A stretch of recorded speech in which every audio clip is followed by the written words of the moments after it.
Important 10-20 మంది రమ్మంటున్నా అందరిని తీసుకుని కల్పించి ఒక రిప్రజెంటేషన్ కూడా తయారు చేయండి.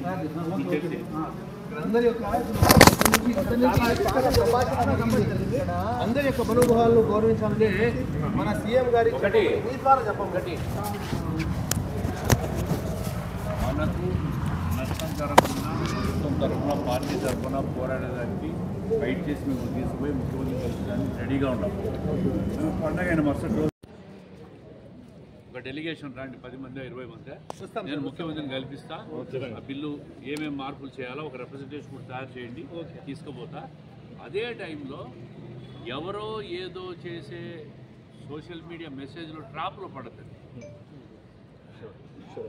కొంతమంది స్వార్థ శక్తులు కావాలని కొన్ని సోషల్ మీడియాలో మెసేజ్లు పెట్టి ట్రాప్ చేసి మంచి పండుగను పాడు చేయాలని ట్రై చేస్తారు. దయచేసి ఆ ట్రాప్లో ఎవరు పడద్దు. మీ భద్రత మా బాధ్యత. ఒకటే మాట.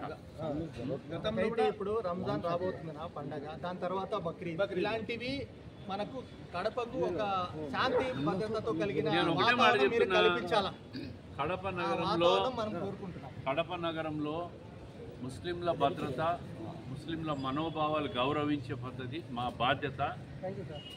మిమ్మల్ని కంటికి రెప్పలా కాపాడుకుంటేది మా బాధ్యత.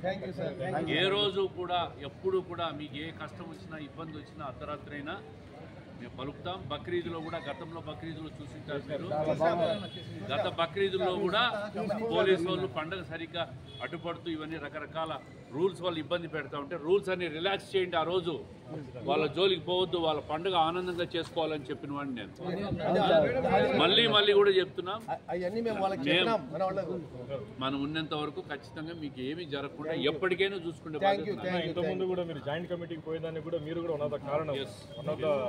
గతంలో బిల్లు ప్రపోజ్ చేసినప్పుడు కూడా పార్లమెంటు సెలెక్ట్ కమిటీకి పంపించమని చెప్పి నేను, మన మినిస్టర్ ఫరూక్ గారు ఆ రోజు అక్కడే ఉన్నాం. వాళ్ళు బిల్లు పెడతా ఉంటే అది ముఖ్యమంత్రి గారి దృష్టిలో పెట్టాం.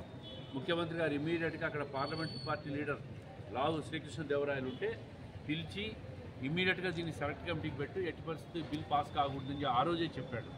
సెలెక్ట్ కమిటీకి పోయి మళ్ళీ రివైజ్ చేసి పెట్టారు. దాంట్లో సవరణలు కూడా చేశారు. మనకి ఏం సవరణలు కావాలా ఏంటి అనేది ఒక రిప్రజెంటేషన్ మీరు పెట్టుకోండి. పండుగ అయిన మరుసటి రోజు నేను ముఖ్యమంత్రి దగ్గరికి మనం వాడికే చెప్పాను.